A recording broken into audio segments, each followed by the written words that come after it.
Well, I grew up in Puerto Rico, so I am bilingual, and my parents are Cuban, so actually I feel like when they moved to Puerto Rico, and Puerto Rico kind of embraced them. I'm in this area, in the Louisville and Indiana area, and I feel that this region has embraced me as well. Like my family was embraced in Puerto Rico, so I kind of have followed my family's steps in that way. And it is funny because my father was a very successful business owner, and I've followed his steps without even planning it. And he was very known for his mustache, and I say all that I'm missing is his mustache because I've become him. So in terms of business success and community involvement and the way that he took care of his clients is kind of how I've learned to run my business. So it is really interesting how you follow your parents' steps, but that's a little bit on my background. So that's me. Kathy?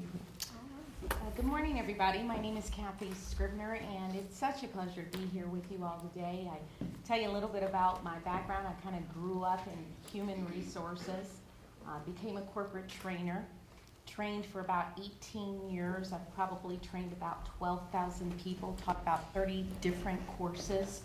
I've worked with companies like Toyota, Lexmark, Procter & Gamble, Comair Airlines, trained leadership classes. I taught leaders how to be better leaders. And I was introduced to Legalshield 5 years ago, and somebody just shared it with me and I wasn't interested. And it's funny how life works because I really was not interested. But they kept talking, kept sharing, and it caused me to try it with the intent. I never said this to the person, but I thought, I'll try this out for a couple months and then drop the service. It's not going to work. Well, I got it and used it and used it and used it, and it was absolutely fantastic. And I developed a belief because of my background in human resources and because of my background in corporate training, I could see values to company, could see a value to a company by having this service, which is why I specialize in business solutions. So, little personal background, married for 29 years. I have two awesome kids, 18 and 22. Sometimes they're not that awesome. I just wish they were 7 and 8, and guess what? I could tell them what to do. But that time is over with, and been living in southern Indiana for really the last, really about 21 years, and just everyone has embraced me. It's just a pleasure to be here. Okay, well, good morning. I'm Barbara Sexton Smith, and I was born in 1957, and I mention that only to try to put some of my comments as we go along here this morning in perspective. So in the early 60s, I was one of those at-risk kids, and I didn't know that I was at risk. No one ever told me that, because I was really loved and had a great mom and dad, and I was lucky with a brother and sister at home. But I'll never forget that very first day when I walked down the cafeteria line at Camp Taylor Elementary School to pick up my breakfast for a nickel, and then my lunch was at half price that afternoon. So, life goes on. My mother was born in Fight and Holler, so I want everybody to hold your hand up and make the state of Kentucky. I know we're in southern Indiana, but go with me. Okay. Now, Fight and Holler would be a place right down here on the border of Tennessee. Right across the border is Jellicoe. And I know about Jellicoe because my Aunt Cleta May. Well, my mother's name is Isella. Isella and Cleta May and Aunt Ruby and Uncle Frank were all orphaned in Fight and Holler in the coal camp where my granddaddy died when he was 28 years old. My mama, she's going to be 91 on Sunday. Wow. And she's got as much energy as I do. She's about my size, and she'd be here, but it was a little too early for her to leave the nursing home this morning. But you know what doesn't kill you makes you stronger? And my mother never once complained about one thing in her life. She loved growing up in that orphanage, the Kentucky Baptist orphanage over in Kentucky. She was there from the time she was 5 till she was 18. And then she met my dad, they got married, and they've had a great life. I was the first in my immediate family to graduate from college. And in doing so, I didn't know there was anything I couldn't do, so I was willing to take a chance and try anything. Nobody explained to me, now keep in perspective my age, no one explained to me that women weren't supposed to want to run companies. We weren't supposed to want to be the boss. We weren't supposed to aspire to those things. My first job, I was 13 years old selling Fuller Brush, company founded by an African-American gentleman in America, and it rose up to be one of the most successful businesses and success stories in this country. And I lasted there 2 weeks. All right. I went to work at Wendy's International after I got out of college, and my parents cried for 2 weeks. You mean to tell me you're going to sell hamburgers and french fries with this 4-year college degree? I'm going to sell more than anybody on the planet. And I did. And I became the second highest ranking woman at Wendy's International back in the early 80s. And that was before I realized you weren't supposed to have it all, meaning once I became pregnant, at 8.5 months pregnant, Wendy's kind of invited me to look for a career in other places or be happy not going any higher. I went to work somewhere else. You have to pick your battles, ladies and gentlemen. And then the story goes on, and there's lots of fun stories along the way about my career choices. I never got mad and angry, and I kept smiling, and I just worked harder and harder and faster and longer than anybody else. And lo and behold you, as was stated, I rose to the top of my industry in the arts industry world. There are 59 cities with an art fund, and ours across the river is the #1 in America. And I did get named the president and CEO after a 14-month journey where 72 men on a board of directors weren't quite sure about this. This just happened. Yes, 4 years ago. So my deal was, I'll become the president if I can look for my successor immediately. So my message today will be about find the leader in yourself and look for the leader in others and help everybody rise up above you and come down here and just lift everybody up. If I be lifted up, I draw men to me. Yes, we might preach a little bit this morning. And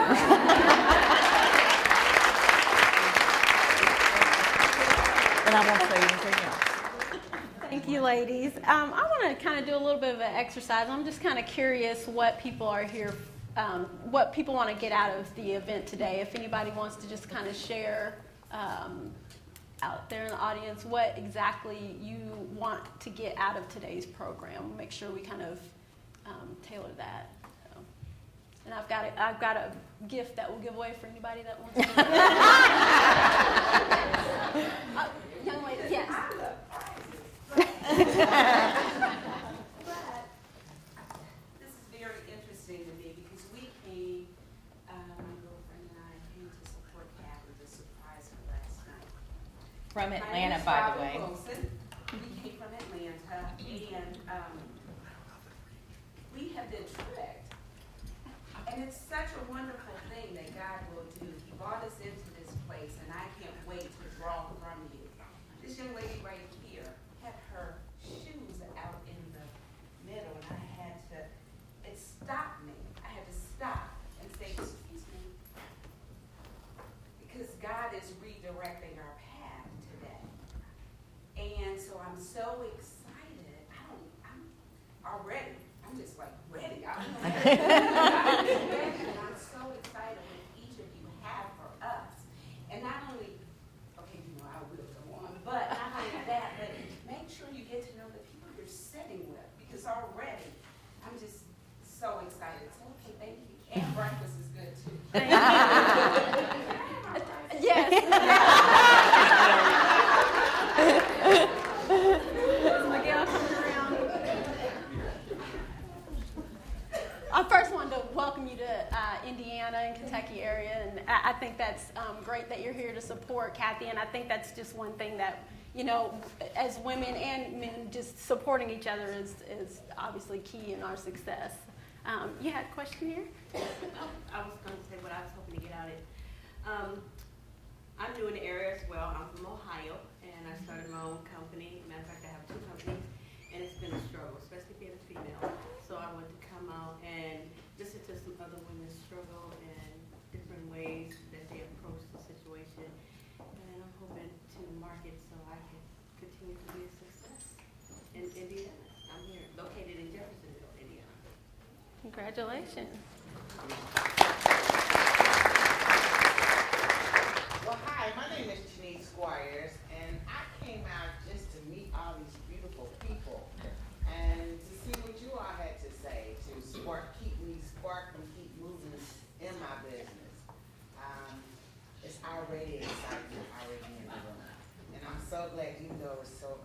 And I'm so glad that I made it, and I kind of made it on time. So that's the reason why I came, just to meet everyone. And I have a business called Louisville Wild Spot, so I'm here to help to relax you all. Welcome. All right, I think we'll go ahead and get started. Oh, I'm sorry, go ahead. Good morning. Good morning. My name is Norm Seawright. Mine is twofold. First, I came because I wanted to support Miguel. But secondly, I want to retire. And my wife is a playwright, and I wanted her to get this thing going so she could retire me. Y'all laugh, but I'm very serious. So I could follow her around because she's very good, and I wanted to see if she wanted to get this fire lit so she could retire her husband of 27 years.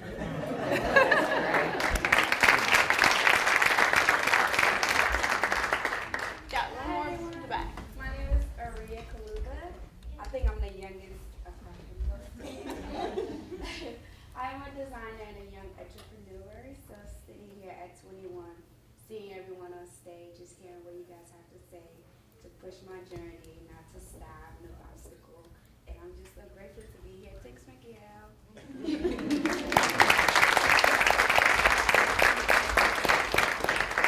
All right.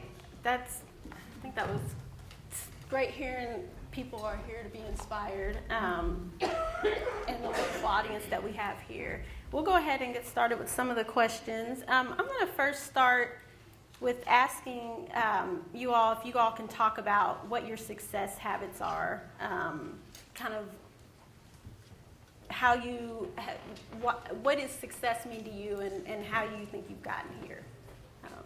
We'll start with Kathy. All right, well, some of my success habits, honestly for me,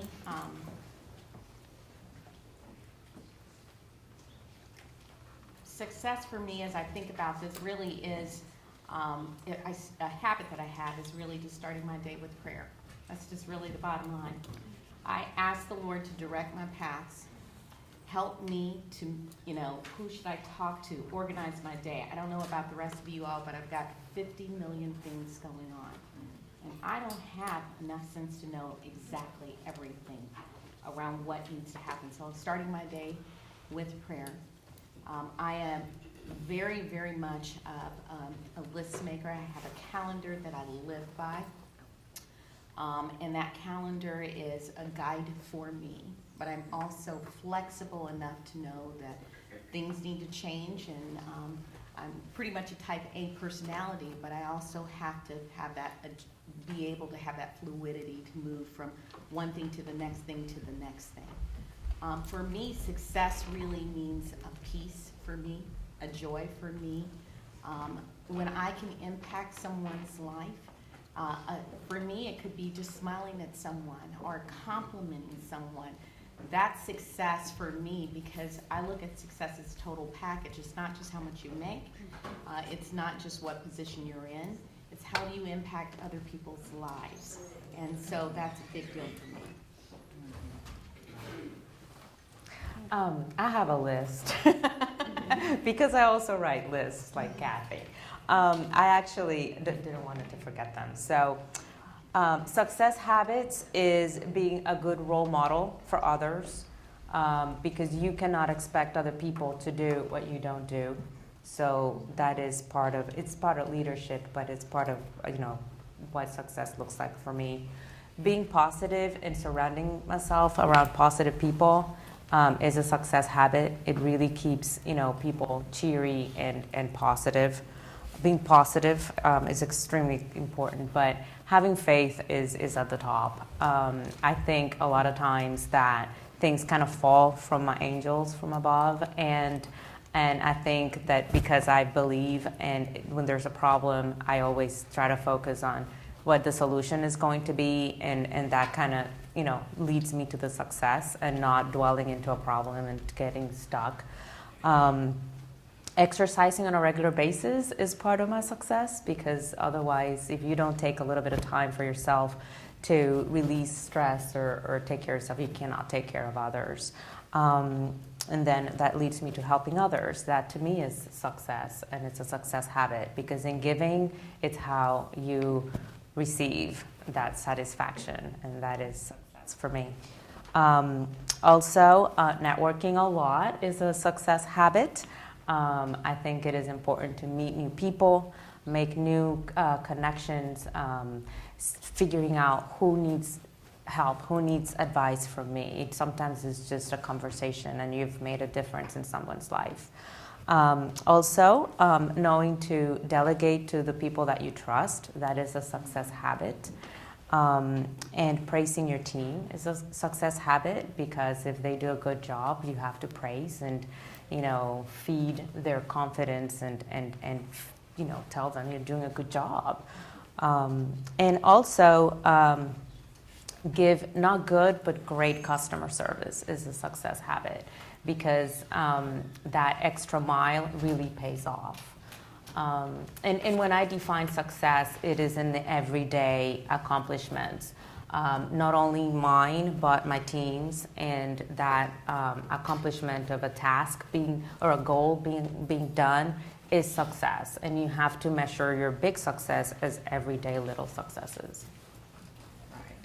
Right. So I define success as a state of mind that you achieve by enriching the lives of other people. And I spent a number of years thinking about that definition, because I always thought there would come a point in my life when people might ask me what that was. So I want you to know that I thought long and hard about that.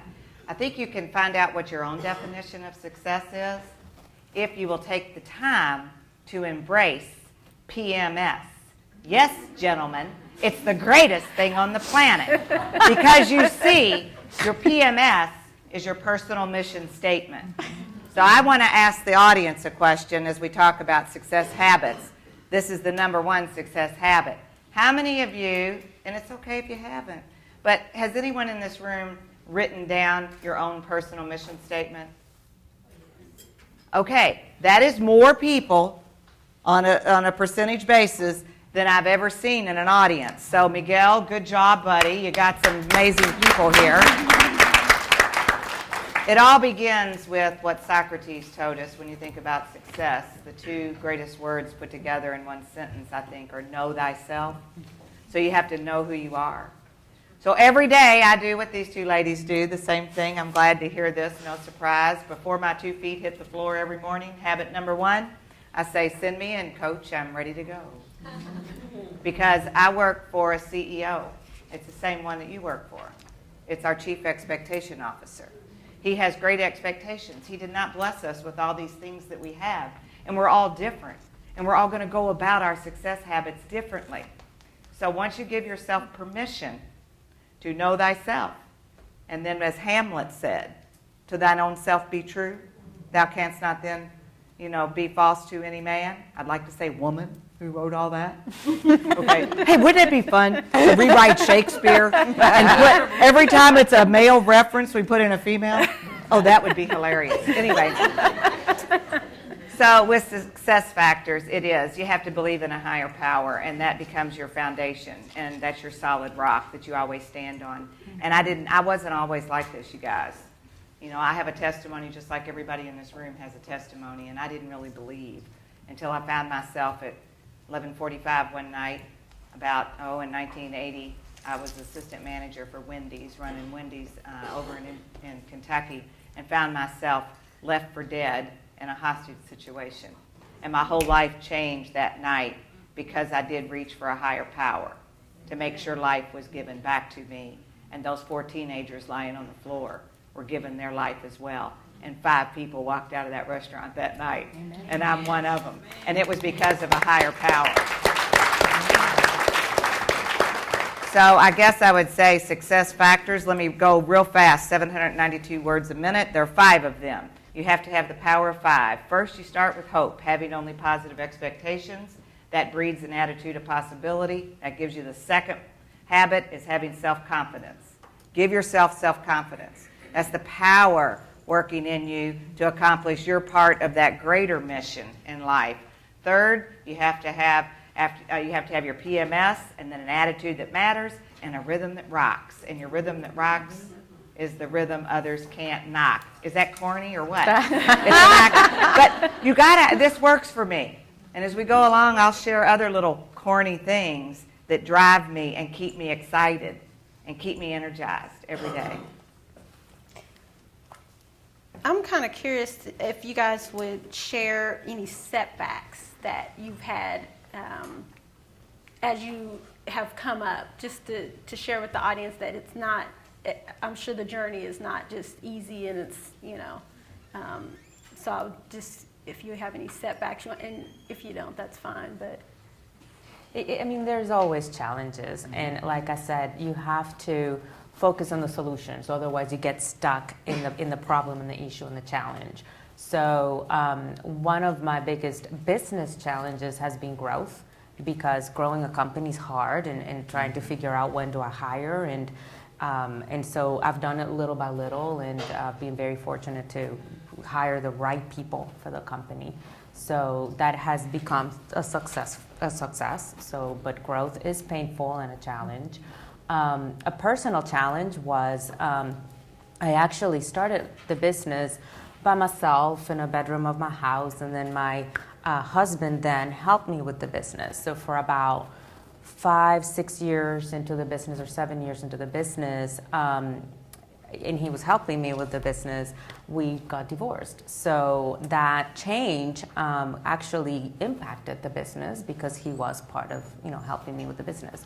So transitioning to putting in place what I needed with his departure, and then actually with the divorce. With every challenge, there's a great thing that comes out, or with every loss, there is a gain. So I had to.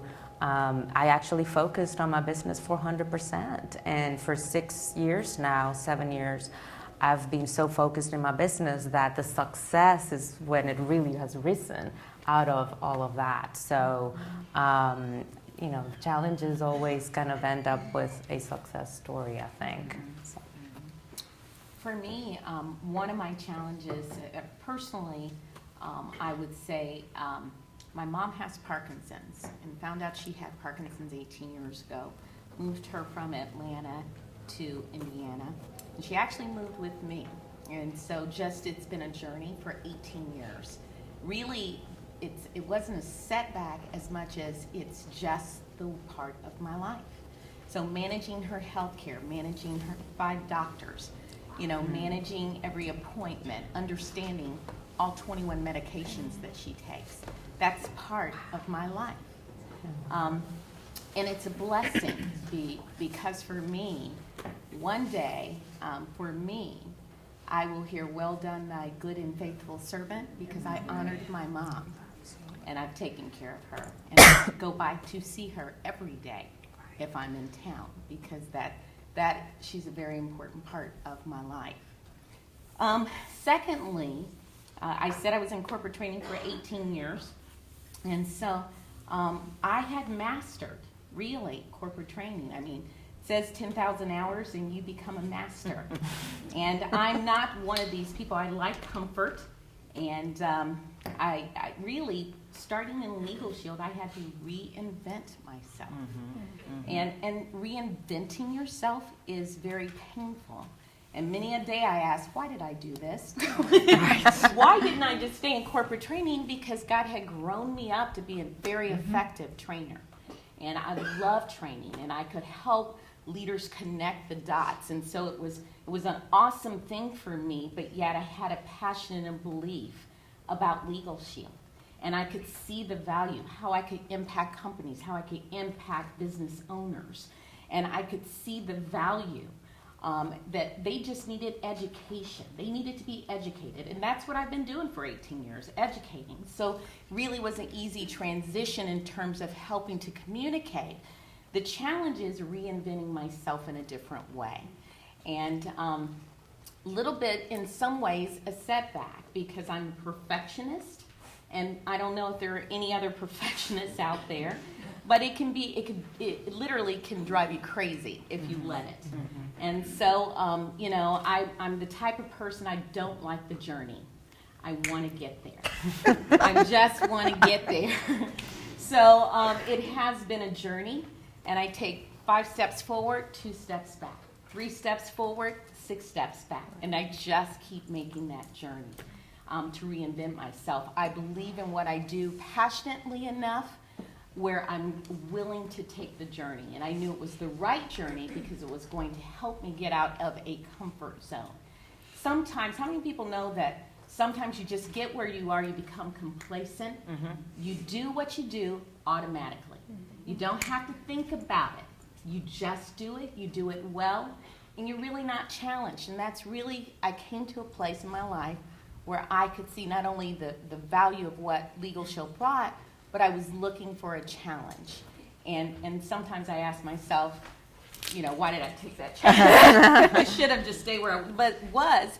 But again, it is part of growing up. And I'm still growing. Just turned 55 a couple weeks ago. And I'm still growing. Still growing. So. She is not 55. Yes, I am. Okay. I mean, I look at least 30 years older than this woman right here. Okay.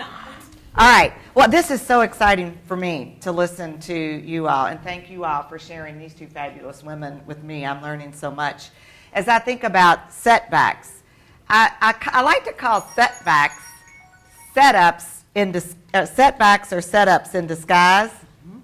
And if you can take that away from here today, as crazy as that sounds, every time a door slams or something doesn't go right or somebody tells you can't, you shouldn't, you won't, and so forth, all these setbacks, and whatever they are, personal and professional, I want you to think about this is an opportunity.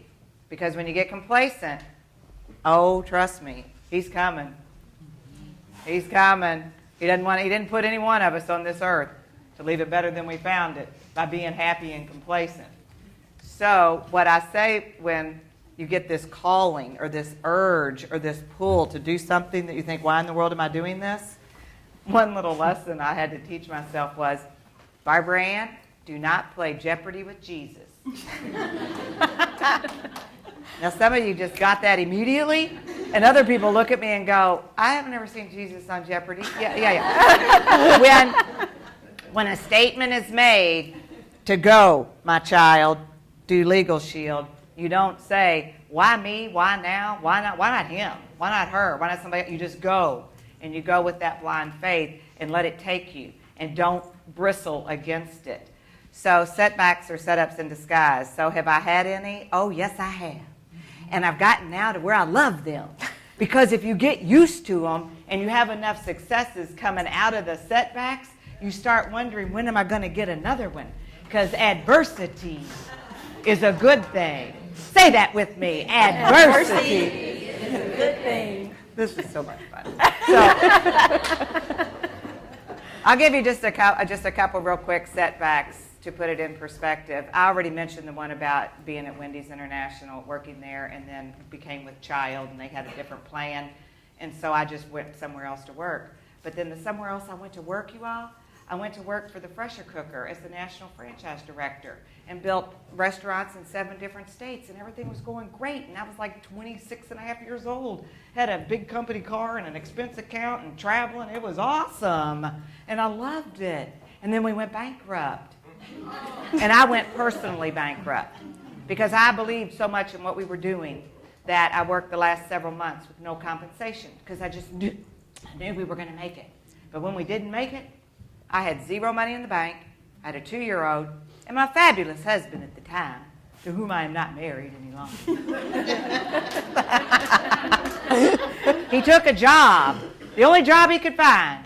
He took a job in Tennessee as a manager of Lee's Famous Recipe Fried Chicken. Are you kidding me? You can't find a job in Louisville, Kentucky, but anyway, that's a whole other story. For marriage ministry. So then, I had no money in the bank account, and yes, ladies and gentlemen, I don't look like it, but But I was that lady that had to get transportation once a month over to Shelby and Broadway in downtown Louisville to pick up my food stamps. And I was that lady that was too embarrassed to walk into Kroger with my food stamps because everybody knew me there. So I sneaked in to Winn-Dixie. Well. Thank you very much. Somebody was there. The cashier. The very first time I laid those food stamps down, I looked up and she says, well, hi, Barbara. How are you? I could have died. It was Cindy Mann from Thomas Jefferson High School. I hadn't seen her since 1975, and that was 1985. And I was quite embarrassed, but you get over it. And then I would go down to 15th and Rowan to the warehouse to pick up my government-issued cheese and peanut butter in a can. It's awful. I'm not going to ask y'all to raise your hands how many of you have been on all these assistance programs. But I found my way out of it. But it wasn't before I did this. Setbacks or setups in disguise. I had no transportation. I had to work from home. I couldn't afford daycare. I was getting ready to lose the house. The husband was in Tennessee. What's a girl going to do? Anything she has to. I got a job working as a telemarketer with the American Council for the Blind. Have you ever heard this? You pick up your phone. Hi, my name is Barbara. We're going to have a truck in your neighborhood next week. Do you think you could leave a few articles of clothing or household items out on the front porch? Does that sound very familiar? I know that script today. You got to know the script because the script will take you somewhere else because it's a setup. And I did that. If you all didn't leave your stuff out on your porch, I didn't get paid. So I had to beg for a job. I begged for a $6 an hour job, and I got it in 1986 at Blue Cross and Blue Shield. $12,000 a year. I thought I had, cut a fat hog in the rear end, as we say in Kentucky. I guess I shouldn't have said that. I tried to clean that up, Felicia.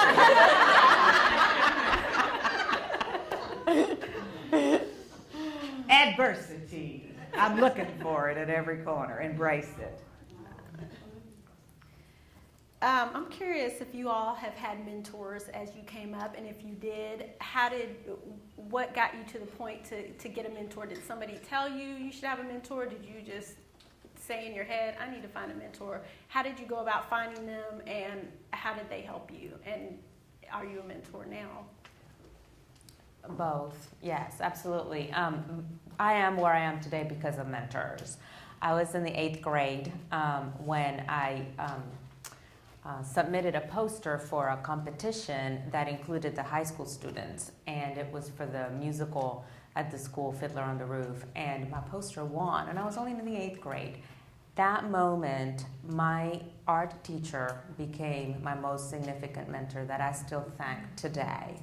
And we actually connected recently, and I am so happy because she has no idea how much I thank her publicly, and now she can see it. But that art teacher gave me the confidence and helped me continue taking art classes. And then I was accepted in Rhode Island School of Design. They only accept 350 freshmen every year from all over the world, and that just kept going on and on and on. And my teachers at RISD, my parents have always been great mentors. My dad always pushed education on all our children, on his children. We're 3 sisters and 1 boy, and the girls had the same push as my brother. There was no difference. We had to be successful business owners someday, or entrepreneurs, or successful career, professionals. So mentor, all through schools, all my teachers have been mentors. And then as a business owner, when I look for mentors is when there is, something that I'm not an HR expert, so I have to go find my right HR person, or employment law, or insurance, the things that I don't know, that I'm not an expert. That's where I find, people to teach me, and they become my mentors. But another place where I have great mentors is through CEO roundtables. And I participate in several, but the one that's all women business owners is very strong for me because I think we relate in a different way. And I learn of different businesses being in different stages of of their lives, and people having their succession plans, or people just selling businesses, or so I learn from all of that. But I also mentor. I'm a mentor to some younger Rotarians or girls, students. That I love talking to students, Girl Scouts. We're linked with the Girl Scouts of Kentuckiana because we do the Girl Scout cookie program, and through the cookie program we teach girls 5 to 18 how to become leaders, how to conduct their first business, which is the cookie business. So all of that is very rewarding, because in giving back is how you really learn, I think. So both mentoring and being a mentor is very, very important in life. For me, I totally agree with Ingrid. I have had the privilege of mentoring, lots of people, work with Southern Indiana Foundation, and I will tell you those women have taught me more than I think I ever could impart in them. When you see people just going through adversity and challenges, and so it's been a blessing to be mentors to other people. Just to encourage people. Sometimes you can look on their faces and you can see the challenges, and it just takes an encouraging word. You can do this. I believe in you. Sometimes just a word, speaking a word into someone, will be enough to help them move to the next step. Somebody did that for me, and that was my mom. And she was a huge mentor, in that I could seek her out. She was always encouraging, always moving me forward. When I didn't think I could, she said I could. And that was all I needed to hear from her. I would say also for me, I'm the kind of person, I might not, for example, ever, I might not sit down with Ingrid and say, okay, she's my mentor. I might not sit down with Barbara, but I am watching women everywhere. And so it could be a news, it could be on a news, and someone has a story that's absolutely fantastic, or I hear all the things that you're saying, and I'm taking them as a panelist because I'm hearing the things that you're mentoring me. It could be, everybody has a story. The key is, do you take the time to hear it? Because if you take the time to hear people's story, what you find is nobody's life has been just perfect. Everybody's on a journey. It's an opportunity to grow. It's an opportunity to learn from every person that you encounter, especially women. So for me, I am very aware, very much my eyes are open.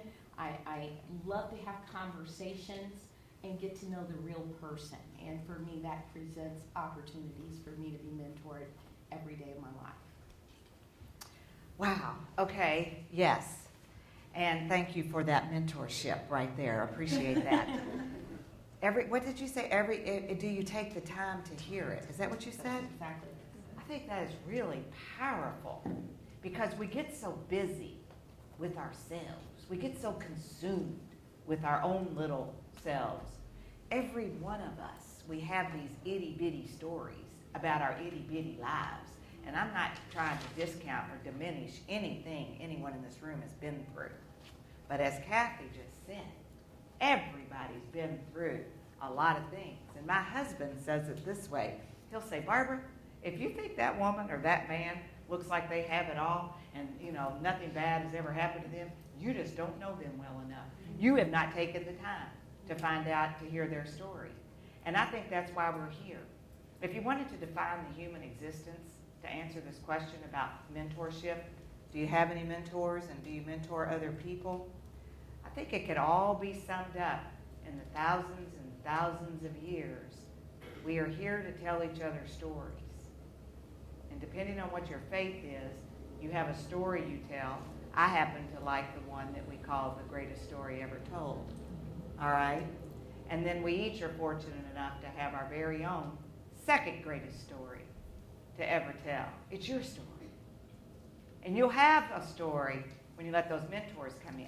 Now, as I thought about when you two were talking about who my mentors were, if you were going to ask me to name them, all right, they have something in common. Mine do. I wasn't exactly crazy about any of them. Really. As I thought about who they were and where my life intersected theirs and what they taught me and told me and showed me, I was more mad at them than I was happy with them during my span of time with them. First, I'm going to call them out, was Susan Pyle. She was the first woman in management in the history of Wendy's International, and that was in the late 70s. And Dave Thomas, who founded Wendy's, sent his boys down from Ohio to fire her because she was under the radar, rising up through the ranks in this region. And so they tried to fire her, and in the meantime, this guy that worked for her threw his keys on the counter, this is back in the late 70s, and quit because they were going to fire a woman. Well, story goes on, she stays, she hires me in. I get hired by the highest ranking woman. How lucky did I get? She was my mentor. Here's some words I'll never forget it, you all. 1980, she says, let me tell you, sister, first thing you're going to do is lose that purse. You all aren't going to like anything I'm going to say right now. Can we just say that? My friend back here, right? We talked about that book that you told me about. You're not going to like anything I'm going to say right now, but it was said to me. Lose the purse, because we're in a male-dominated industry, and the minute anybody sees you carrying that purse, and I said, well, what am I supposed to do with these keys and my money and my lipstick? Well, you can quit wearing the lipstick, too. I said, I ain't going to quit wearing the lipstick. And I'm not kidding. And so she was right, because it branded me in a way that my audience, the men, were going to see me in a certain way. And then she said, go buy a box of spray starch and put creases in every one of those white shirts and creases down the front of your pants. I said, you got to be kidding me. She says, oh yeah, by the way, the men wear ties in this company, so you're going to find something that looks like a tie and you're going to wear that. What? I did all that. And then she made me work harder and longer and more hours than all the men. And there were 5 men in the company at my level and then me. And I ended up rising right up through that and knew when to leave. So then I worked at the United Way for a man named Rob Reichsnyder. Here's how he mentored me. I watched him one day walk around, and if we could all do this, what a change it would make in the world. The campaign staff was all depressed. The money wasn't coming in the way we thought it would come in. And I remember it was in 1988, and he walked around the room and put his hands on everybody's shoulders, and he held them. Don't be afraid. Whoever's at HR, I know we're not supposed to touch each other. I get that. Things were different. Kathy will say, don't touch each other, even though Barbara said you can't. You're right. He would put his hands on us, on our shoulders, and he would say something positive about each one of us. It was very different. What did I learn from that? The president and CEO of the organization had taken the time to know every person in the organization, that he could say something that he knew would resonate with them. That's important. Get to know your people. And then, fast forward, another mentor was Alan Cowan, my predecessor. He was president and CEO at the Fund for the Arts for 32 years before he lost that position in the midst of a crisis. And Alan used to always stand in the back of the room whenever I was speaking and give me cues and tell me to go faster and tell me to shut up. Right now, he would be back there going, and he would be going like that. So you have to take your cues from your mentors. Do I mentor other people? Absolutely. And it's a story for another day, but I really love to mentor young people because I really do believe they're our future. And any of you know of the West Louisville Boys Choir or West Louisville Girls Choir, I'm one of their angels. They let me be one of their angels, and I have been since the year 2000. And I mentor those little kids when they were 8 and 9, and now they're 24 and 25, and some of them are 32. And we're watching them go off to college, we're watching them get married, we're watching them have their own families, and you just got to pay a little attention to them. So how do you mentor somebody? Just listen to their story. It's more about us as a mentor listening than it is about telling. But then you got to be ready to tell when they ask you, so what should I do? If I may add something, because I actually was a year ago in this very event, a year ago in this room, and I had given a branding speech a few months before that. And as I was in the breakfast line last year, a woman approached me and she's like, I was at your branding seminar. I'm like, oh, great. And she goes, you changed my life. I'm like, what did I do? So she says, well, I heard you say how important it is to be passionate about what you do, and that you will not work a day in your life when you are following your passion. So I quit my job, and I started my business, and I'm very happy. And she is actually doing consulting, and I've supported her a little bit after then, of course. And she helped me with my speech for Prosa Wisdom just a few months ago. So I had no idea that I had touched somebody. And that day, a year ago, in this very event, I thought, I'm fulfilled. I have fulfilled my goal in life is to inspire people and for them to see that they can do something and have that confidence and follow their passion. So anyway, but that, it's kind of, you don't even know when you're mentoring, to your point, and you are. Let me follow up, if I may, on that. So I think, yes, and if you find something you love to do, if you love what you're doing enough, then money will find you. And I'm not saying money because you need that. That's not how you define success. However, we do need food, clothing, and shelter, and enough for charity. Okay? I believe wholeheartedly, regardless of your lot in life and how much money you have or don't have, we must always give some of it away, because you do more for yourself when you give it away than you do for the person you're giving it to, and it just multiplies. And then, so find something you love to do, and the money will find you. Because everybody told me, you'll never make enough money, Barbara, to make a house payment and pay the utilities if you're going to work in social services and work for the United Way or the Fund for the Arts. Well, the money finds you. It just does, and it gets provided. So your job that you have today, I want you to think about it as a vehicle that you're moving along. Your job is carrying you through this life, and it's helping you to get to a place where you can do your personal mission statement. Let me ask a question about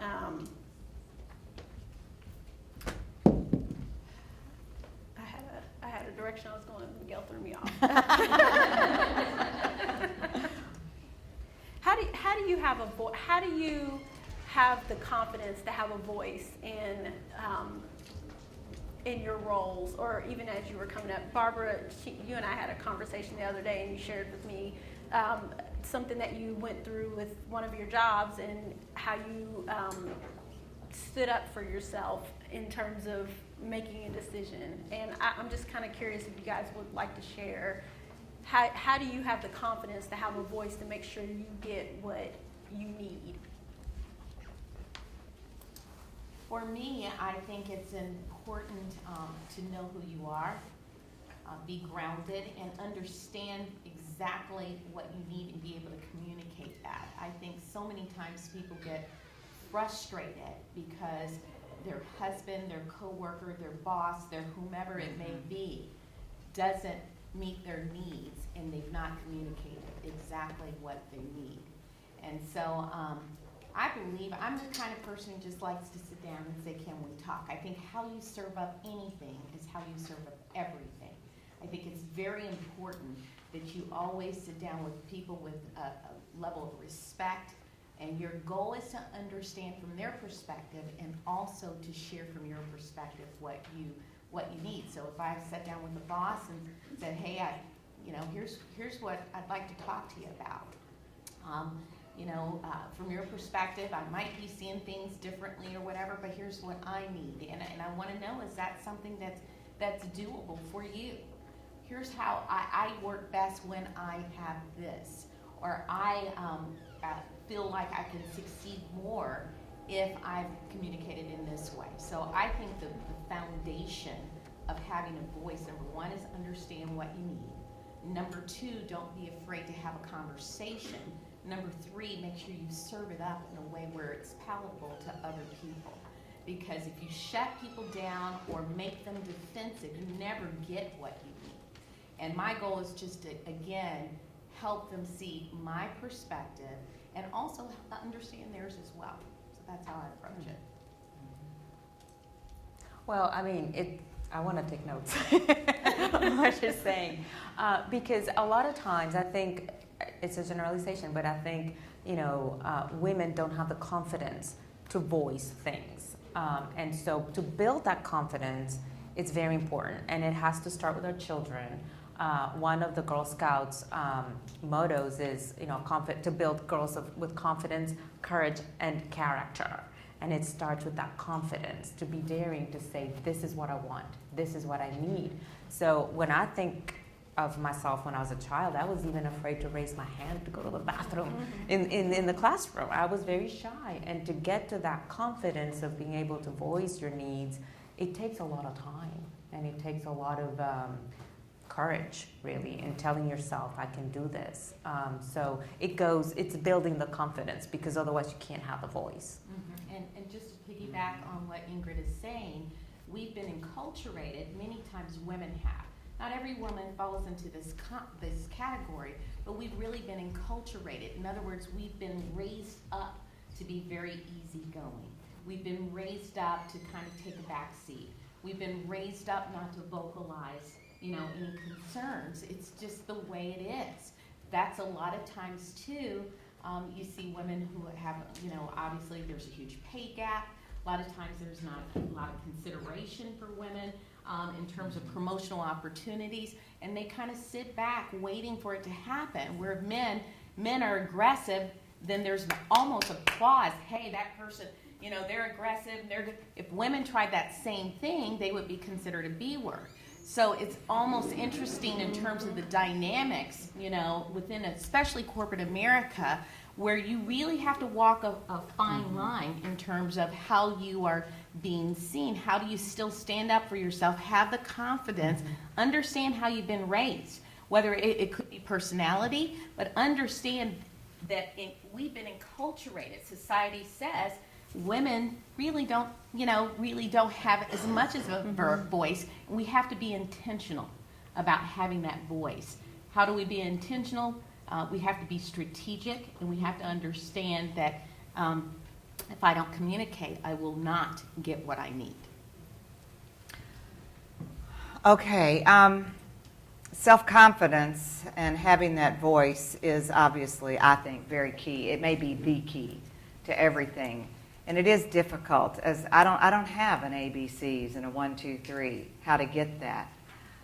I do know that if you will let yourself be the light in the world that you want to see in the world, then you will hold yourself accountable. And if you hold yourself accountable to the rest of the world, instead of playing this role that I call, we all tend to be a CIO, and that's not your chief information officer anymore. That's your chief inspection officer. And, rooms are full of them. People run around finding fault and specks in everybody else's eye when they can't even see the plank in their own. I told you we were going to go to church this morning. Okay? And so then you suffer from speckitis. So if you're always looking at fault in other people, then you're missing the whole point about yourself. Something else I do to build self-confidence is, ever since I was a little girl, and we've got pictures and videos of this of me, and it was kind of shocking. I got up and put on dresses and little shiny shoes every day. And if the little girls were going to go outside and play, I didn't care if we were playing football or baseball or whatever. I just loved my little dresses. What's my point? I love to get up and be the best I can be every day. I would not bit more go to the grocery store not looking like I look right now than the man in the moon. I just don't. Because you never know when you're going to be mentoring someone. You never know. And so confidence is a tricky thing. It's not cockiness. It's a confidence. It's a belief in yourself. I think that's a tough question, you all. That's going to be something to really think about. How do you teach that? And when I got it, when I started getting more of it, I looked back over an 18-month period and tried to figure out, how did I all of a sudden start feeling confident? There was one thing that I did different.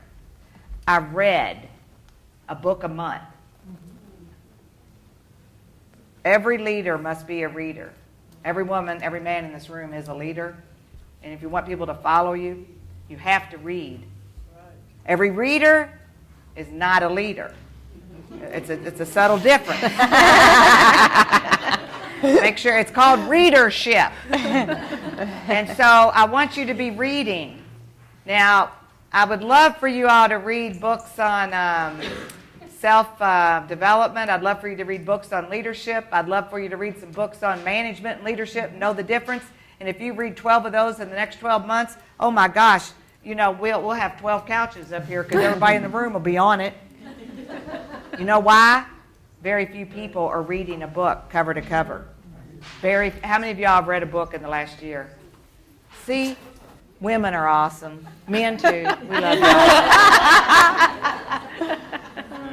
One thing I do want to add in terms of confidence, one of the, I think for me, gifts that I've been given, probably, and curses that I have, is that I can appear to be very confident when I'm in fact not. And I can articulate as though I know what I'm talking about and very confident and exude all this when in fact could be crumbling on the inside. So one of the things in terms of confidence for me is I had to realize who I was in Christ for me. I am a child of the King. Number two, I had to understand that I'm not going to be gifted in everything. There's always going to be somebody who's better, smarter, prettier, whatever the case. I just have to understand what my gifts are. And once I started to understand what I'm good at, then I started to leverage that. Because when you leverage what you're good at, when you leverage what you've been given, guess what? You find peace and joy and a real ability to impact others. So confidence comes when you know, for example, I might not be the brightest light bulb in here. In other words, I might not have the IQ, but I have something called EQ. It's called emotional quotient. And if anybody understands what emotional intelligence is, if you've ever read any literature, I understand what emotional intelligence is. I leverage that. I know how to build relationships. I know how to connect with people. And so for me, once I got that, man, I started using that in every area of my life. And I was able to soar with true confidence and a foundation of really understanding what I had to offer the world. So. To one more thing to add to how do you build that confidence? I learned as a child that you have to tell yourself you can do this. You have to have this inner conversation with yourself and convince yourself, because otherwise it means sometimes you're trying to do things that you're not comfortable with. So you have to break the comfort level and then tell yourself, I can do this, and just kind of meditate and pray for it. And then that confidence just comes out, and then you can do it. And as you're doing it, then you realize, I can do this. So one last thing, just to piggyback on Ingrid's comment, we are having conversations all day long with ourselves. And part of building confidence is understanding, what are you saying to yourself all day long? It's called self-talk. What do you say to yourself all day long? If you don't take the time to stop and analyze and hear and understand where that's coming from, then you really can't move forward. So saying what you're, I can do this, but understand, where's that self-talk coming from? Could be an experience that you had as a kid, or maybe a teacher didn't support you, or maybe someone told you couldn't. Understand that is following you. 55 years old, I have a lot of files in my mind. Guess what? Some are good, some are bad, and some are just plain ugly. How many people understand what I'm talking about, right? And so how do I manage that? Got to manage my self-talk. which comes to the positive, the positivism that I was talking in the beginning. You have to always be positive. And if you hear somebody be negative, I work really hard with certain people to be like, but turn it around. Listen to yourself. Just, you got to look at how you're going to get out of this. Are you going to be better? Are you going to solve this problem? And, try to look forward. And a lot of people don't have that, positive reinforcement of, so you become a coach. And when you hear people that are not there, and that helps other people be more confident about themselves. All right, and so as we're talking about this, here's what came to my mind. Both of y'all are so right. And as Kathy talks about, we have this conversation with, how many of y'all have a conversation with yourself all day long? Right? Okay, so I'm going to make something up here on the spot. I think that we've created a new language. Each one of us has created a new language, and we're the only one that's going to be able to speak this language. It's the talk that you do to yourself. You talk to yourself and the voices you hear in your head and the people sitting on your shoulders talking to you all day long. I call this the V factor. V as in victim, or V as in victorious. V as in victim. Are your voices causing you to be a victim? That's victimitis. It's right there with specitis, remember? Okay, so are you going to be a value-driven leader? I know it's a mouthful. A value-driven leader? How do you know what your values are? Because you took the time to do the PMS thing. Remember the personal mission statement. Get it all together so these voices and this language coming all day long in your head is encouraging you. Be encouraging yourself. Be a rhythm maker, not a rhythm breaker. You all begin to hear some words here that must be made up by Barbara. I've made up my own language because I love to listen to myself talk to myself, because I tell myself I can do anything I want to. And I call it the rhythm method of worth control.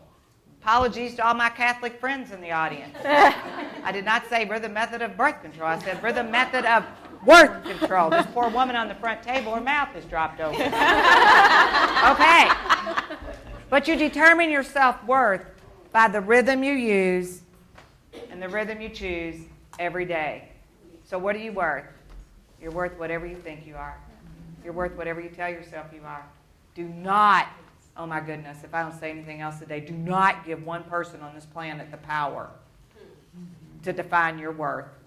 I just got coached.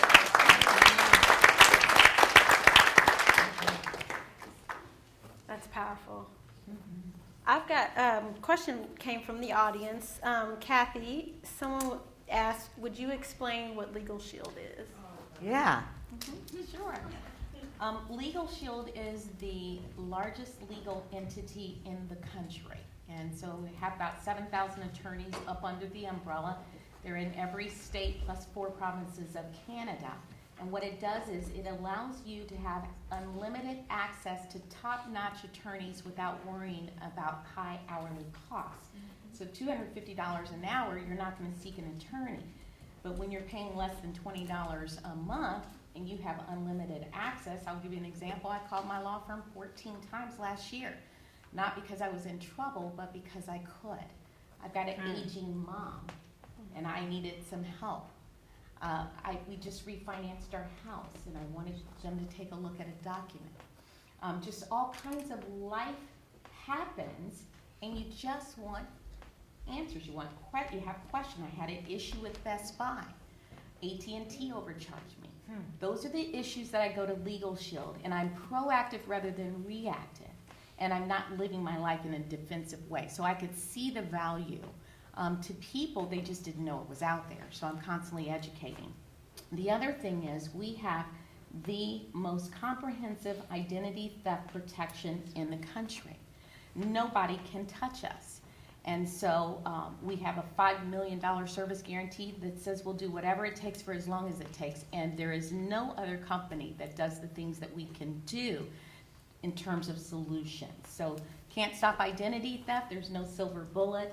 But I feel and believe with all my heart we offer 2 outstanding products that truly are relevant to people's lives now.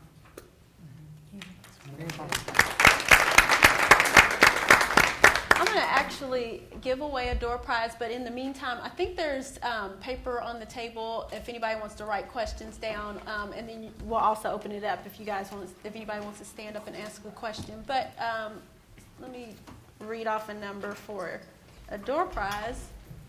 The number is 371069. Congratulations.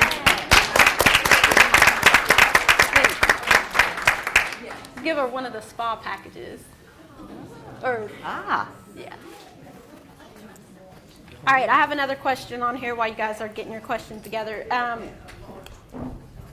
It says, each of you ladies are wonderful, but the question is to Barbara. You are such a powerful speaker. Please tell us how you deal with corporate America as this is a man's world. Well, I left it. Well, that's the short answer. Part of my communication development is, believe it or not, I'm trying to practice short answers to things. Why are you laughing? Okay, you know what? You're not going to like this. Where's my friend with that book back there? You're not going to like this. My experience in corporate America, because I did work in corporate America, and then I worked in the corporate America nonprofit sector as well, and it is male-dominated. How did I deal with it? I never looked at it that way. That was my strategy. I never thought about those men. This may be one of the few women for women events that I participated in. I've just given myself permission to start doing this. You're not going to like this.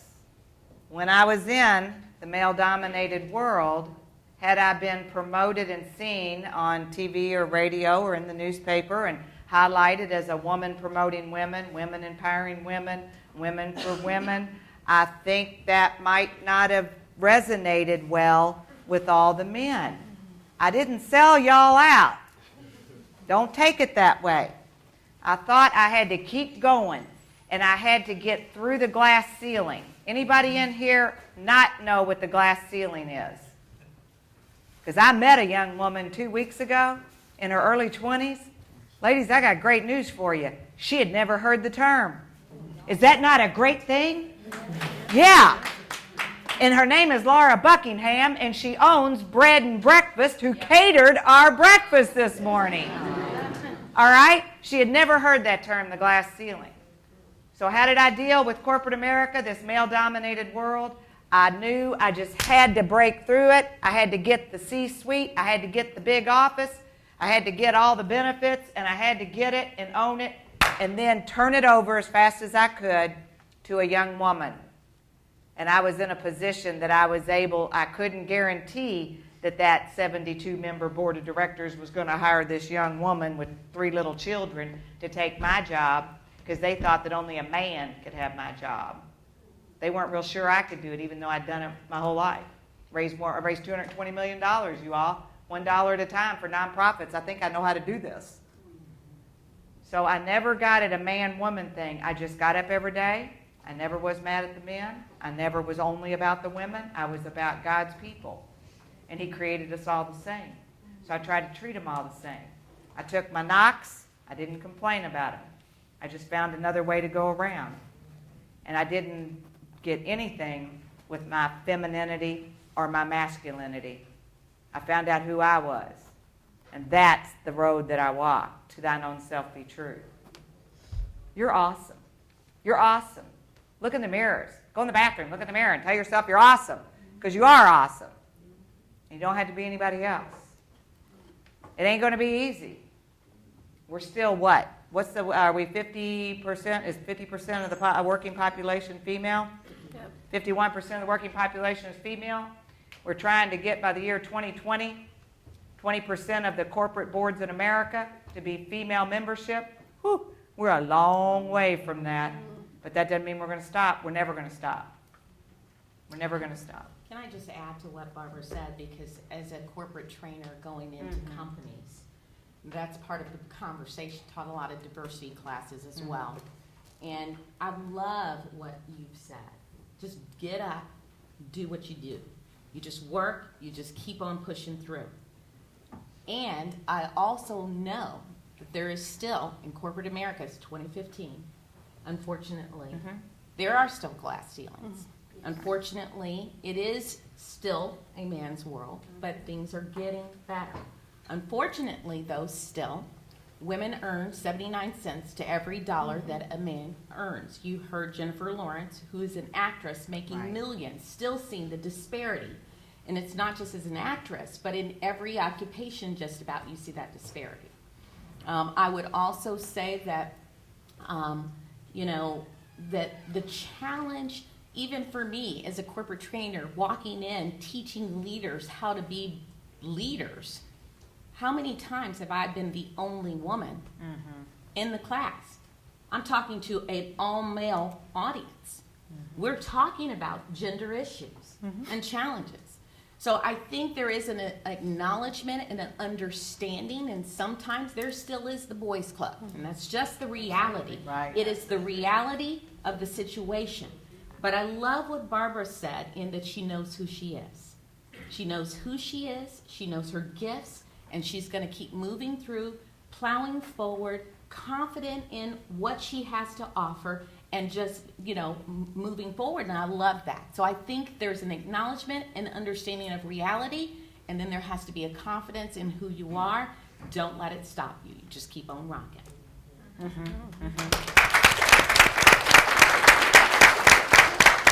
we have any questions in the audience? Anybody have any questions they want to ask? Yes.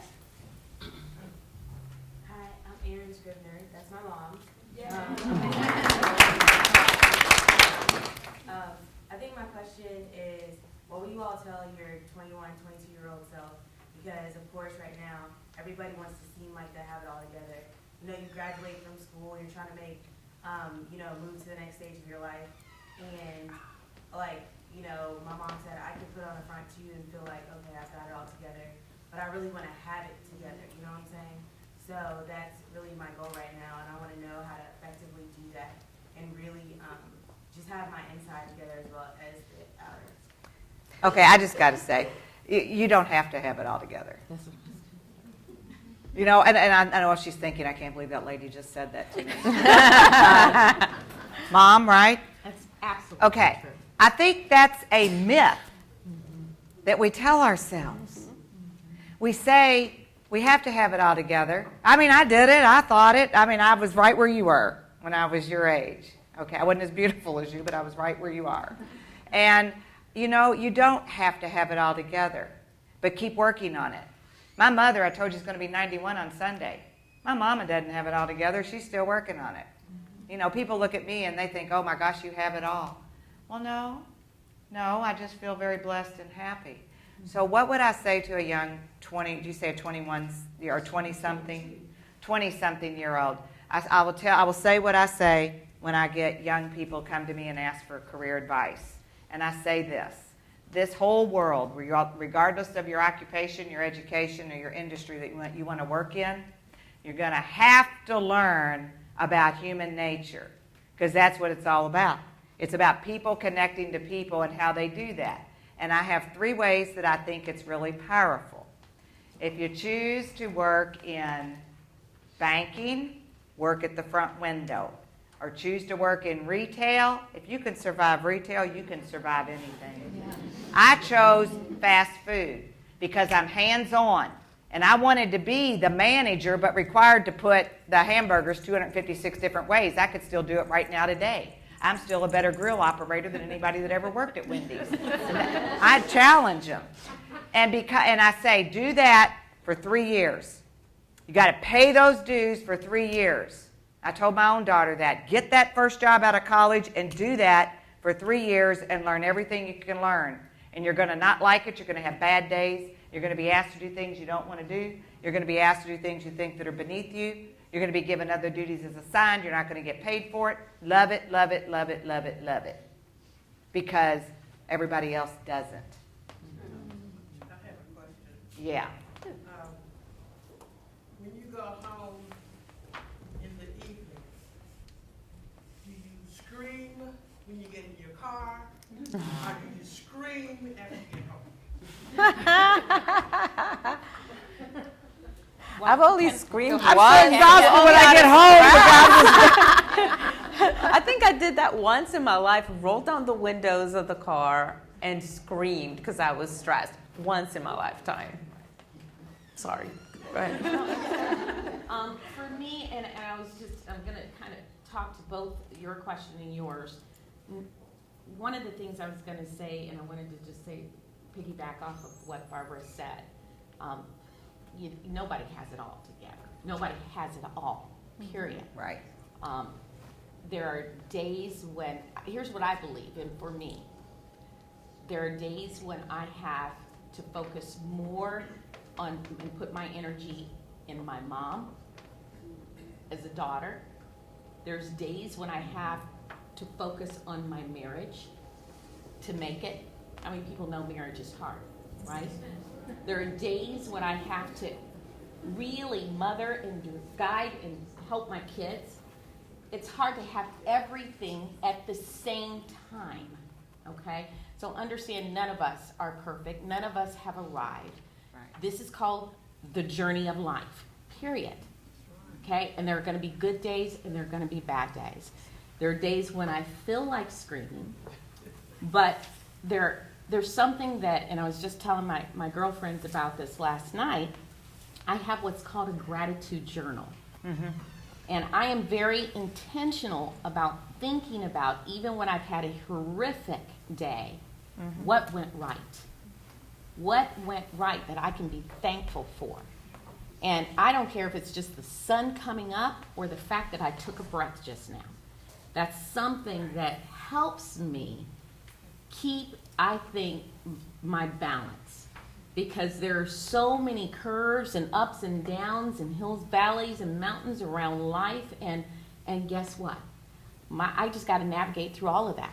And the thing that helps me is to recognize what's right in my life, what's good, what I've been blessed with. That's important for me so I can have sound mind. All right, so journaling. I'm glad to hear you say you have a gratitude journal.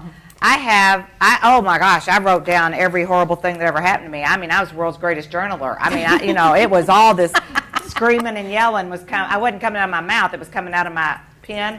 Oh my goodness, y'all. That is so ridiculous. I wanted to say that's so stupid, but my mother told me, Barbara Ann, don't ever use that word. That's not a nice word. So, okay, I woke up one day, Kathy, a few years ago, and I said, well, we're going to have a happy journal. I have a happy journal. Do y'all know how much fun that is to write in a happy journal?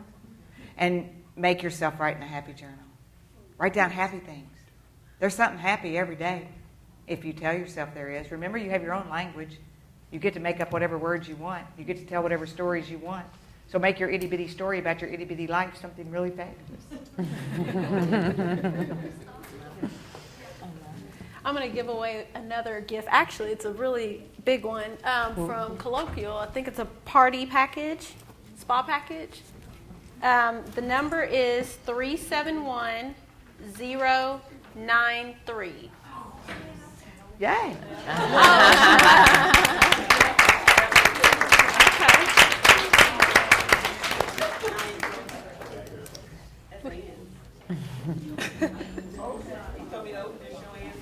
Do we have any other questions out of the audience? I don't have a question, Alicia, but I would like to add something to what Kathy spoke about, was also to your daughter, that I don't want to ever get in a place in my life where I feel like I have arrived or I've gotten to this level. I always want to have room to grow no matter where I'm at. And even seeing you ladies as accomplished as all of you gals are up there, I feel like that's the same mindset that you guys all have, is that you want to continue to learn and grow and accomplish and do. And I just want to share that with you, that, as your mom was speaking, I don't think that, you want to get to that point where you feel like, I'm here, I'm finally here, because I want us all to think that we can continue to evolve and grow. And so, anyway, I wanted to give you a little bit of the, you being so young, 22, and you have to still learn as much as you can. You're in that learning phase, of your life, and you have to absorb as much as you can the rest of your life, but more so now than ever, because you are in the learning phase of what is that career, sharpen your skills, and that is what's going to take you to that next level and the next level and the next level. So never stop learning and give it your 200%. Don't get distracted with other things, because this is your time now to learn what this profession is that you're learning about, and then work hard. And like Barbara said, you have to start knowing everything from the bottom. That is what builds to go to the top. You can't just go to the top. It doesn't work that way. You have to know how to make the hamburgers, and as a designer, I worked from the bottom, and because of that, now being a business owner, I can do production and some of the design. I'll get my hands on everything to help the team to get it done. I can't just be at the top managing. That doesn't work. And that kind of resonates with what I was saying earlier about you cannot expect others to do what you don't do, especially in a business. So I have to be a role model for my team. So I know to do most of the things. There's some specialized things that I can't do that I hire for, but you have to know it all, and make sure that you shadow with companies that are doing what you want to do, and see the insides and outs as you are learning this future career, because that's going to show you the reality. It's sometimes too late after you've graduated, have a degree, and then you go. Let's say you became a lawyer, and then you go to a law firm, and you're like, this is not what I want to do. Well, it's too late. You have to do it as you're learning, and professors become your mentors too. So try to talk to them and get a lot of their advice, because they work the field as well, most of them. Right. So they can give you a real vision of what you would be doing. That is exactly right. So if there's going to be any advice along these lines of early on, you look at business and you have finance, operations, marketing, communications, and research for the most part. Or they call it a three-legged stool, but that was a four-legged stool.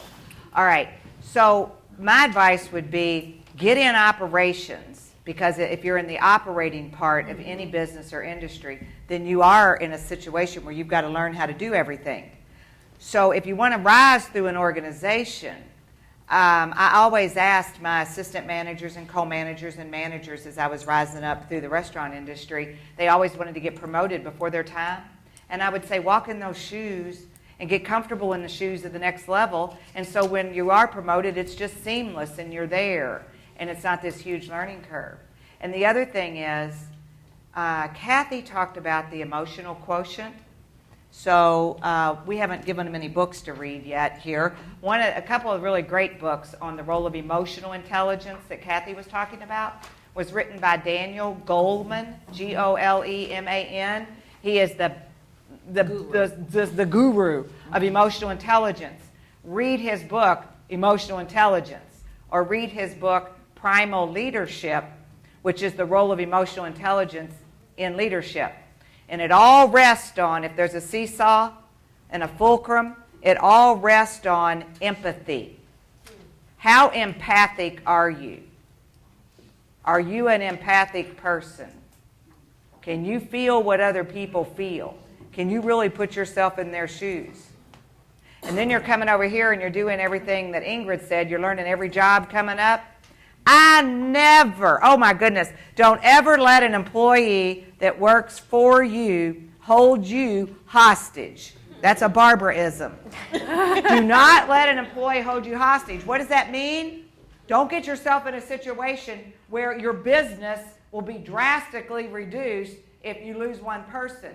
And you say, well, how do we do that? There's only 5 of us here. There's only 2 of us here. There's only 1 of me here. You have to have redundancy training. And so if that means you've got to learn things. I would walk in that bathroom right there, right now, and I know exactly what to do, how to do it, clean it top to bottom. Why? Because when I was the second highest ranking woman at Wendy's International, I would still clean those bathrooms if I needed to prove a point to a manager that had gotten too big for their britches and thought that job was beneath them and they were dirty because the employee that's supposed to clean them called in sick. Are you kidding me? That was a little way too much in the weeds and operational. But we've all been to a bathroom. We can relate to this. And I will say, especially as I've been in corporate America and so many different industries and companies, what sometimes, many times happens is once you get to a level, you forget what happens at the other levels. And here's the thing, when Barbara could go to the bathroom and clean up a bathroom, how many people know every employee would respect that fact? that she hasn't gotten too big for her britches, that she remembers what it was like, and that she understands her job as a leader is to be what? Able to go in and do what everybody is doing. She's not going to request something of you that she can't do herself. So I would say, especially as you are going up the corporate ladder, there were people that I reported to that they mentored me. They didn't know they were mentoring me, but I knew good and well that as a leader, I would never want to be like them. I never would. They taught me what I didn't want to be and helped shape what I did. That's good. And so that was huge for me. So even the challenging people that you had to report to, get something, glean something, learn something, and understand. It's just shaping you, making you better, and really understand the value that they're really bringing to your life. Something I wanted to add to the younger professionals or students in the audience is that I'm hearing a lot of the younger generation that they aspire to have their own business, which is awesome, but they're forgetting in what. And that's why I love to speak to students and find that passion and what your talents are. That is what should define first. Then someday aspire to have your own business, but you have to find, it's not the passion of it owning a business. That's just too generic. You're not gonna, owning a business is not easy. That's not glamorous. But doing what you love doing is what brings happiness. Eventually, that'll be great if you have a business, that you're doing what you love doing. So it's concerning when I hear so many kids saying, I just want to have my own business. But what? Okay, so that's excellent. So then here are 4 questions in a row I think you could ask yourself and to do what Ingrid's talking about. So you want to have your own business in what? First question you have to ask yourself is, what do I want? That's very broad. What do I want? And then the second one is, what is the truth? You don't have to tell anybody these answers, but you need to tell yourself. And the third one would be, what am I willing to do to get it? What do I want? What is the truth? What am I willing to do to get it? And I've got a 4th question. People don't like this one, and they keep telling me to quit saying it. I'm never going to quit saying this question. What is your relationship to money? That's a very powerful question, and everybody in this room will answer that differently. And there are no right or wrong or good or bad answers. Please spend some time this weekend thinking about those 4 questions, and by Monday, your life will change. It's powerful. Yes, someone's waving over here. Are any of you guys going to write a book, or have you read a book? Well, my 3rd book is coming out. I've got 2 books over there. The area, so I'm just Yeah. keeping an eye on friends. Yeah, I have 2 books over here. If anybody would like, do y'all have books with you? They have a book in them. Right. But I'm excited to get your book. I am excited to get your book. You're a official cheerleader. You are going to write a book, Yeah, you're writing a book. right? And I can show you all how to write a book in 6 weeks. Oh yeah, it's amazing. I do have an idea of a book, so I'm going to be getting with you. I got so good at it. The first 2 were disaster. They're over here. And my 3rd book. Wait, the process was disaster. The books are great. And let me just say, I walked over to see the titles of her books. I'm so fired up. I can't wait to get copies myself because I know that I can learn and grow. So when she says disaster, don't pay attention. No, the process. Well, the process of the first one took me like, a year or 2 years. The second one took about 8 months. This 3rd baby, it's coming out in early 2016. I'm not kidding you all. It maybe took 4 days. You got something to say? Wow. When you got something to say, you just sit down and you start typing or recording, whichever works, and then I send it, and it's great. The books that are over here, it's Remarkable Women of Faith. It's a story, it's 14 chapters. My story's 1 chapter, so as my husband says, oh, it's great, you just have to read Barbara's chapter. No, read all of them. And they're just how each of us came to our faith, and each of us came to our faith because of a crisis, all right? And the second book, it's Speaking of Success, and I co-authored, you probably know these people, Stephen Covey, 7 Habits of Highly Effective People. You probably know Jack Canfield, the Chicken Soup for the Soul series guy, and then Ken Blanchard, the #1 selling business book writer on the planet. And my next book is I'm co-authoring with Dr. Deepak Chopra. Thank you very much. And Ken Blanchard. God love him, he never goes away. We hope he doesn't. We love you, Ken. Oh, and then if you buy the book, they're usually $19.95. They're only $10, and I'm going to contribute 100% of the sales to scholarships for kids, because that's what's important to me. I'm going to read a question that came from the audience, and then we'll probably start wrapping up here. The question, or what comes, is they recently heard a speaker say men are hired on potential, women are hired on accomplishments. What is your take on that? It's interesting because when I hire, I just look for talent. And for the longest time, my company has been more women-based. But I have 4 guys now out of 15, so I'm the opposite. I'm like trying to hire more men. But I do hire for talent. And you can't see it's because it's a woman or a guy. It's got to be what they bring to the table. And I just don't know if it's, in my case, we look for design and portfolios. So it is going to be accomplishment because it's visual. It's right there. So that's a tough one for me to answer. I think, just piggybacking off what Ingrid said, it's her business. And she has a mindset of, I'm looking for talent. The reality is, in my opinion, from what I've seen, is that if you've got 2 candidates and the bar of competence is equal, for the person who's different to get the position, they would have to be this far over the bar of competence to make it. So my point around that is that most people in corporate America initially will hire for skill, talent, and ability. But as you go up the ranks, you see people hiring for, because they're familiar, trusting, and comfortable with people. So then you start to see less and less differences, okay, as you get closer to the top of the top of the pyramid. In other words, my point is that having your own business allows you to see more of that skill, talent, and ability. I think corporate America, the reality is it's still challenging.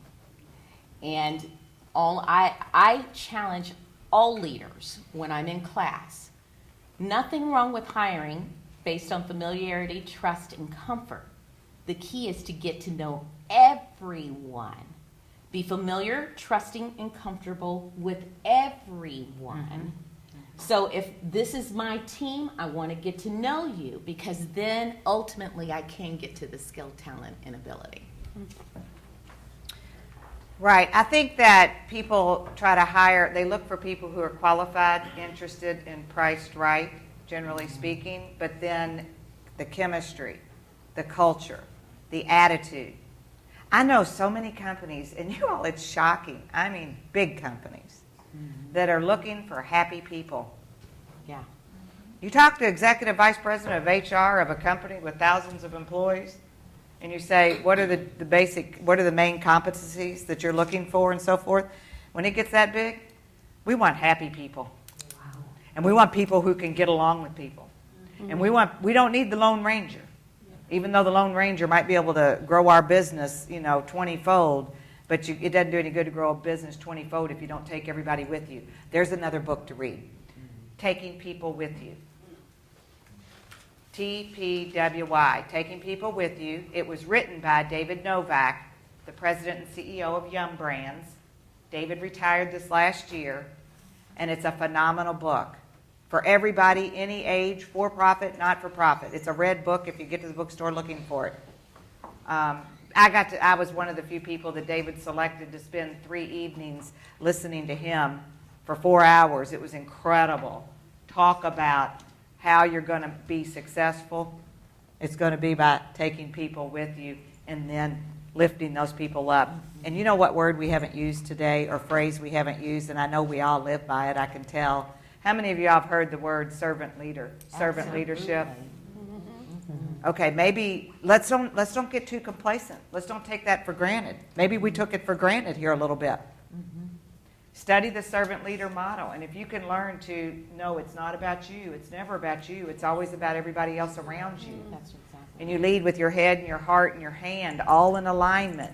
And if one is out of sync, that's why you're feeling stress and anxiety.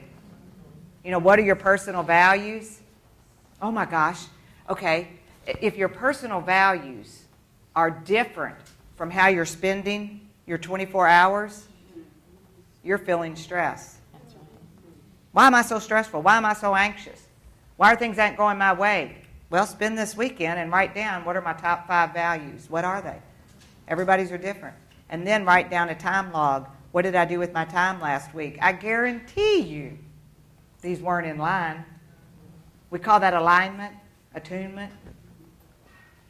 I didn't come up with that, y'all. I heard that in a 7-hour seminar I went to this last Monday. I got to sit in an audience with 1,400 people, and I sat still and didn't say one word. I did. And it was some guy named Dave Ramsey that I learned I'm the only person on the planet that didn't know who he was. I'm not afraid to be vulnerable. I'm not afraid to tell you I live in a cave somewhere. So anyway, they talked about that at this program. And the last thing I wanted to do was to pull out my little sheet of paper they gave us and write down my 5 values. I'm not doing that. Kathy, I did not want to do that. Why did I not want to do that? I don't know. Do you want to do it? I don't know. I know mine. Well, okay. You got your personal mission statement. I know my values. Okay. And so I made myself write them down, and you can only give yourself 60 seconds. That's the trick. Ramsey said it. If you overthink it, you'll go down the wrong path. So I wrote those babies down, and it's great. So, hey, I know what. I'm not the one to give any homework here. Before y'all can leave, why don't y'all take those little pieces of paper and write down your 5 values and then throw it in your pocket and then look at it later and see how you're spending your time. Oh, let's get back together and talk about that. I want to see what they do. You could lead that. Kathy's going to lead a program for us. Miguel will get the date and find out to y'all. Dave Ramsey, scoot over. Kathy and Ingrid are coming in.